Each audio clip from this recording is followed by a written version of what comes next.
Alam mo, Pam, ibang klase ka talaga, ha? Tagal na natin hindi nag-play, tapos dadalhin mo ba ako sa mga hula? Ito naman, minsan lang naman. Katuwaan lang, Marky. Naniniwala ka ba talaga sa mga hula? Ay, Diyos, saan ko maingay, Hello po, madam. Gusto po sana namin magpahula. Siya lang po. Alam ko na, gusto mong malaman. Tungkol sa pag-ibig. Alam mo, yung babulan ng ito. At makikita ko na ang tunay na mahal mo. Talaga po? Ano ba itsura niya? Makita ko dito na siya ay natangkad. Sinito? Sinito? Ano pa po? Mabait? Gusto ko yan. At itulong. At itulong daw. Eh, tama ko siya. Tama. Talaga po?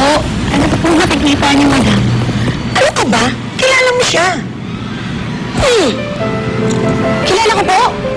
Boss, parang nambubulang kayo, madam eh. Hindi siya namabola. Tama si Madam. Ikaw? Oo.